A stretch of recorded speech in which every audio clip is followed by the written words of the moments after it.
To commerce zone. और जैसे कि हम सब जानते हैं कि हमारा फर्स्ट टर्म के बोर्ड्स ओवर हो गए हैं और आप सबने बहुत अच्छे बोर्ड्स दिए होंगे, आई एम डेफिनेटली श्योर। लेकिन अगर 19-20 ज़रा सा भी कमी रह गई है, जो सबको लगता ही है कि मेरे अच्छे नहीं हुए, ज़्यादा अच्छे कर सकते थे, तो बिल्कुल भी निराश नहीं होना, क्योंकि अभी हमारे पास सेकंड चांस है टर्म 2 में अच्छा स्कोर करने का।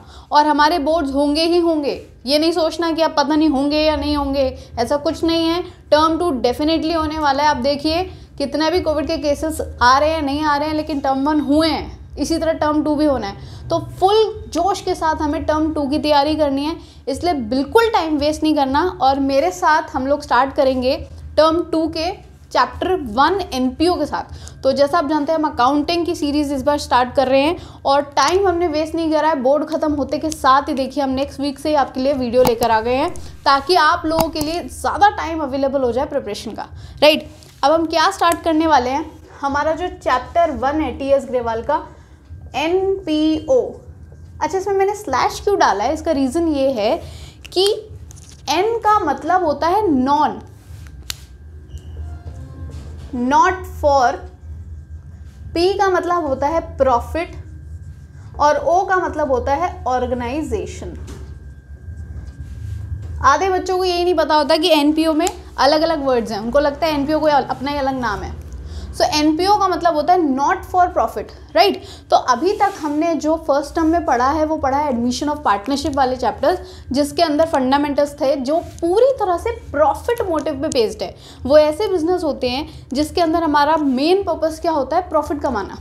लेकिन नॉट फॉर प्रॉफिट ऑर्गेनाइजेशन के अंदर जो मेन पर्पस है, इसमें क्या डिफरेंस है कि ये ऑर्गेनाइजेशन काम तो पूरा करती है अकाउंटिंग बेसिस पे, इसमें भी अकाउंट्स बनते हैं, इसमें भी पूरी अकाउंटिंग ट्रीटमेंट होती है, एंट्रीज जाती है, लेकिन इसका जो पर्पस है वो प्रॉफिट मोटिव का नहीं होता।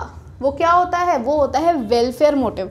देखिए, या तो आप पैसे के लिए काम करेंगे या आप समाज की भलाई के लिए काम करेंगे, तो यहाँ पर हमारा वेलफेयर मोटिव का काम है, ना कि प्रॉफिट। तो ये आपका सबसे इनिशियल इंट्रोडक्शन है। बाकी बुक्स में जो भी डेफिनेशन है आप उसे पढ़ लीजिए, उससे हमें कोई भी इतना फ़र्क नहीं पड़ता, राइट। मीनिंग मैंने आपको बता दिया।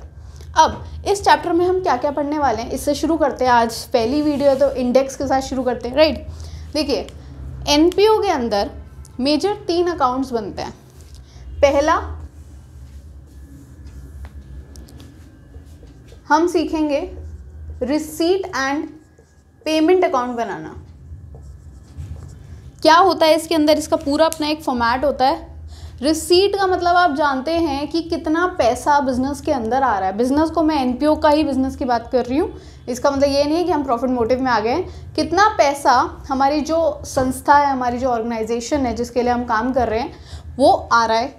अब आपकी बात तो ये नहीं रहेगी कि पैसे का क्या लेना देना है। देखिए, पैसे की हर चीज़ में नीड है, तो इसमें बिल्कुल कंफ्यूज नहीं होना कि वेलफेयर मोटिव है तो सब फ्री में होगा, राइट। पैसा तो हमें हर चीज़ के लिए चाहिए, लेकिन वो पैसा डोनेशन के तौर पे आता है। तो और क्या क्या कैश इनकमिंग होती है, ये सारी चीज़ें हम रिसीट एंड पेमेंट अकाउंट में देखेंगे कि कहाँ कहाँ हमारी इनकम आती है, यानी कि कैश आता है, और कहाँ कहाँ हमारे पूरे साल में पैसा जाता है।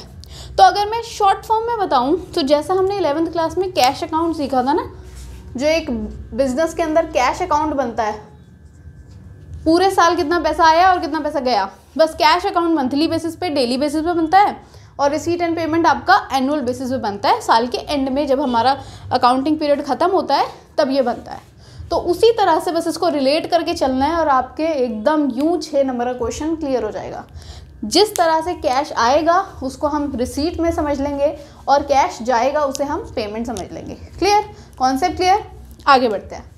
दूसरा अकाउंट जो हम इसके अंदर सीखेंगे वो रहेगा आपका इनकम एंड एक्सपेंडिचर अकाउंट। क्या है इसके अंदर, देखिए लास्ट ईयर जो हमने पीएनएल अकाउंट बनाना सीखा था ना, प्रॉफिट एंड लॉस अकाउंट, की एक्चुअल में कितना खर्चे हुए और कितना हमारे इनकम आई।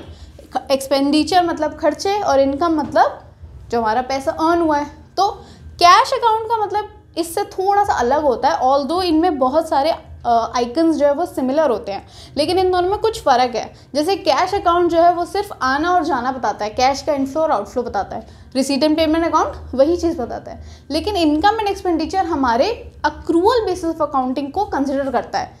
इसमें हम वो भी ट्रांजेक्शन्स लिखते हैं जो कि रिसीट एंड पेमेंट में लिखी है, यानी कि कैश और वो भी लिखते हैं जो रिसीट एंड पेमेंट का पार्ट नहीं है, यानी कि क्रेडिट। अब ऑब्वियस सी बात है कि जब हमारा बिजनेस चल रहा है तो हम कैश में भी करेंगे और क्रेडिट पे भी करेंगे। तो जो कैश ट्रांजैक्शन है वो तो कैश अकाउंट में होती है, लेकिन जो क्रेडिट की है उसका क्या, उसके लिए स्पेशली हमें ये अकाउंट बनाना ही पड़ता है। और इस अकाउंट को बनाने का मेन मोटिव क्या होता है, जिस तरह P&L से हम फ़ायदा या नुकसान पता करते हैं, उसी तरह से हमें इनकम और एक्सपेंडिचर में भी फ़ायदा नुकसान पता करना है। लेकिन क्योंकि ये NPO का इनकम एक्सपेंडिचर है तो इसमें फ़ायदा नुकसान नहीं होता। इसमें क्या होता है, इसमें होता है या तो सरप्लस होगा या फिर डेफिसिट होगा। मतलब दोनों का एक ही होता है, दोनों एकदम एक ही गांव के निवासी हैं। प्रॉफिट का मतलब सरप्लस और लॉस का मतलब डेफिसिट। ये आपने इको के अंदर पढ़ ही लिया होगा जब हमने गवर्नमेंट बजट पढ़ा था। तो फर्स्ट टर्म के सिलेबस में आपको पता ही है कि गवर्नमेंट बजट में सरप्लस और डेफिसिट होता है, क्योंकि गवर्नमेंट कभी भी प्रॉफिट नहीं कमाती, वो वेलफेयर मोटिव से काम करती है, राइट। तो उसी तरह से NPO में भी यही काम होता है। क्लियर। तो पूरे साल में हमें एक्चुअल में कितना पैसा बच गया, सरप्लस हुआ, या कितना हमारा खर्चा ज़्यादा हो गया, डेफिसिट हुआ, ये हमें निकालना पड़ता है। तो ये दोनों अकाउंट बनाने हम इस चैप्टर में सीखेंगे। और लास्ट में हमें क्या बनानी पड़ेगी, बैलेंस शीट। अब आपको 11th क्लास का आपका P&L वाला चैप्टर याद आ रहा होगा कि ये तो वही काम है कि पहले कैश अकाउंट बनवा रहे हो, फिर P&L बना रहे हो, फिर उससे बैलेंस शीट बनवा रहे हो, और फिर एसेट और लायबिलिटी इक्वल करोगे। वो तो करनी ही पड़ेगी, चाहे बिजनेस प्रॉफिट मोटिव हो या वेलफेयर मोटिव हो। ये तीनों चीज़ों की नीड तो हमें रहेगी ही रहेगी। अब थोड़ा सा इसमें फ़र्क क्या है, वो इस चैप्टर में क्या स्पेशल है, वो हम इन वीडियोज़ में सीखने वाले हैं, राइट। तो let's start with our first account, receipt and payment, क्योंकि इसका भी अपना एक फॉर्मेट है। इसके अंदर क्या क्या चीज़ें आती हैं वो भी आपको समझनी है, राइट। और कैसे कैसे क्वेश्चंस की ट्रांजैक्शंस को हमें रिसीट एंड पेमेंट में रिकॉर्ड करना है, वो भी हम आज की वीडियो में कवर करने वाले हैं, राइट। चलिए स्टार्ट करते हैं।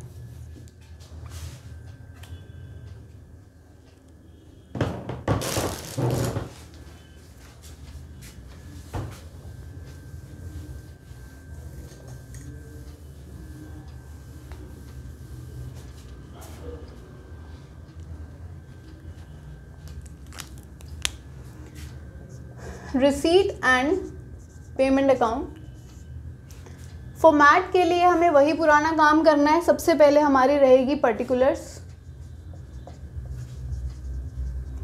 अमाउंट, जैसे एक नॉर्मल लेजर हम 11 से बनाते आ रहे हैं, बिल्कुल वही काम है। पर्टिकुलर्स,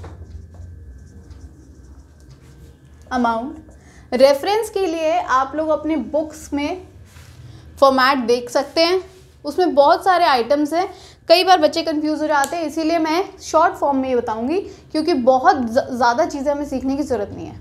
देखिए, जिस तरह कैश अकाउंट में जितना पूरे साल का पैसा आया, कैश रिसीव्ड हुआ, उसको हम लेफ्ट साइड लिखते थे। यहाँ पर डेबिट क्रेडिट नहीं होता, यहाँ पर हमारा रिसीट साइड और पेमेंट साइड चलती है। यहाँ पर हमारे सारे रहते हैं रिसीट्स, और यहाँ पर हमारी सारी रहते हैं पेमेंट्स। जैसे कैश अकाउंट में यहाँ पे पर्टिकुलर और पेमेंट पर्टिकुलर रहते हैं, वैसे यहाँ पे रिसीट और पेमेंट रहते हैं। और मैंने पर्टिकुलर पहले इसलिए लिखा था ताकि आप रिकॉल कर लो कि कैश अकाउंट किस तरह से बनता है, राइट। तो जितने भी आपकी इनकम्स है, आपकी इनकमिंग्स है, रिसीट्स, उनको हम कहाँ लिखेंगे, रिसीट की साइड पे। और जितनी भी आपकी आउटगोइंग्स है, पेमेंट्स है, उसे हम सारे पेमेंट साइड पे लिखेंगे। क्लियर हो गई बात। अब एक बार अपने बुक के फॉर्मेट को आप जब ध्यान से देखेंगे तो कुछ आइटम्स आपको देखने को मिलेंगे। चलिए डिस्कस कर लेते हैं क्या क्या है वो। सबसे पहले कैश अकाउंट में क्या होता है, ओपनिंग बैलेंस होता है। तो ओपनिंग बैलेंस हमारा हमेशा कहाँ आता है, लेफ्ट साइड पे ही आता है। लेफ्ट राइट में इसलिए बोल रही हूँ क्योंकि यहाँ डेबिट क्रेडिट नहीं है। To balance brought down. उसके अलावा अब आप सोच के देखिए कि NPO के अंदर रिसीट्स कैसी कैसी हो सकती है। हमारे पास पैसा कहाँ कहाँ से आ सकता है, ना हम कुछ सेल करते ना परचेज करते, राइट। तो हमारे पास पैसा कहाँ से आ सकता है, कैश कहाँ से आ सकता है। या तो हमें कोई डोनेशन मिल जाए, तो हमारा पहला आइटम रहेगा to general donation, general donation का मतलब है कोई भी आया और उसने अपने एनपीओ के नाम पे, संस्था के नाम पे डोनेशन दे दी, या फिर हमें किसी स्पेसिफिक पर्पस पे डोनेशन मिल जाए। स्पेसिफिक यानी कि भाई मैं जो हूँ, जैसे हम मंदिर में जाते हैं तो हम कहते हैं ना कि शिव जी के नाम का प्रसाद चढ़ाना है, कई लोग कहते हैं बजरंग बली का प्रसाद चढ़ाना है। उसी तरह से एक एनपीओ के अंदर बहुत सारे काम होते हैं, तो किसी स्पेसिफिक कि भाई मुझे इसी रीज़न से ये डोनेशन देनी है, तो हम क्या करते हैं, उस रीज़न का अलग एक अकाउंट बनाते हैं, ये पैसा इसके लिए आया है और इसके लिए कर दीजिए, तो उसे कहते हैं स्पेशल या स्पेसिफिक डोनेशन। ठीक है, स्पेशल लिख दिया मैंने, स्पेसिफिक लिखना था मुझे, I am so sorry. Specific donation, right. आगे उसके बाद सोचते हैं और हमारे पास पैसे कैसे आते हैं। कोई ग्रांट मिल गई, गवर्नमेंट से ग्रांट्स मिल गई, उसके अलावा पैसे कहाँ से आएंगे हमारे पास। सोचिए, एक एनपीओ, एक संस्था के अंदर कहाँ से पैसे आएंगे, कुछ रद्दी वद्दी बेच दी, right, to sell off old newspaper.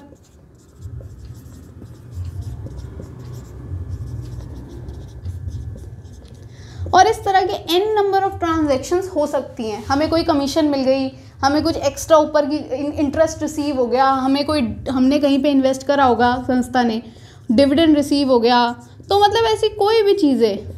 और उससे भी ज़्यादा सबसे ज़रूरी मेरे एकदम दिमाग में फ्लैश हुआ, जो इस चैप्टर में आप पढ़ने वाले हो, सब्सक्रिप्शन।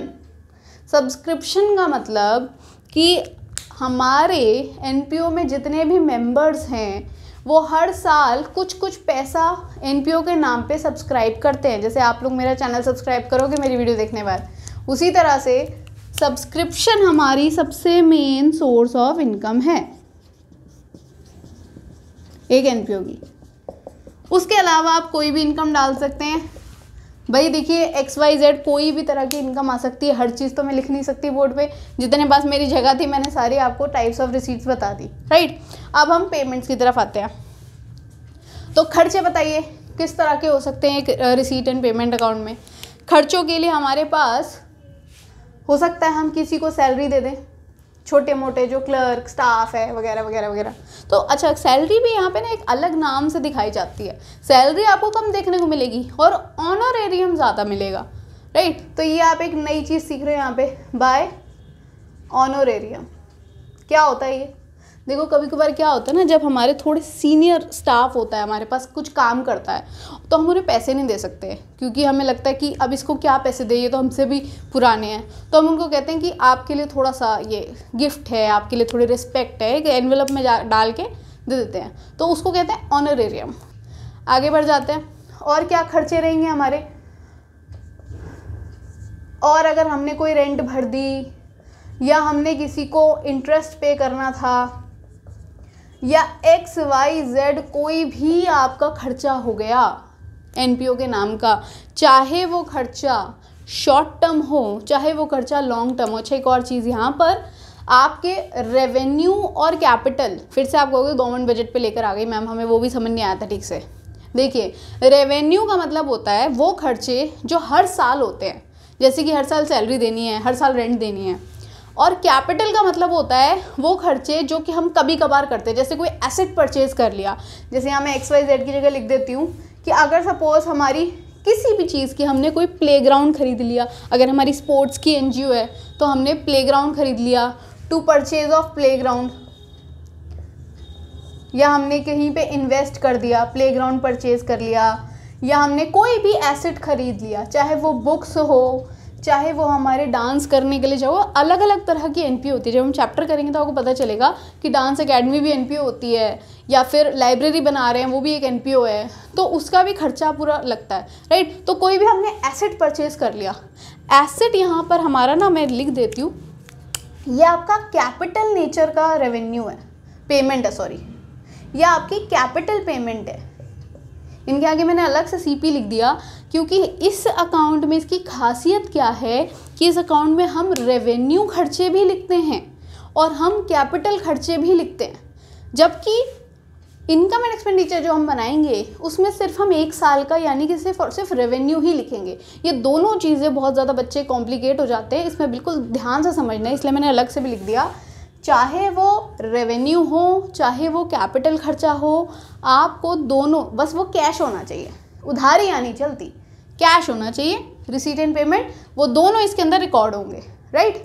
तो ये सारी चीज़ें जब हम लिख देंगे, पूरे साल का बाय खाता हमने लिख दिया, तो एट द एंड वही काम, बैलेंस कैरेट डाउन निकाल के काम ख़त्म कर देना है। इसी कॉन्सेप्ट पे बेस करके हमारे जो रिसीट एंड पेमेंट के टीएस ग्रेवाल के क्वेश्चंस हैं वो हम सॉल्व करेंगे नेक्स्ट वीडियो में। तो प्लीज़ तब तक इस वीडियो को अच्छे से पढ़ लीजिए, समझ लीजिए, और मेरी नेक्स्ट वीडियो को आते के साथ ही देख लीजिएगा, ताकि आपका कॉन्सेप्ट एकदम नया नया है ना, तो ज़्यादा अच्छा समझ आएगा, राइट। Thank you.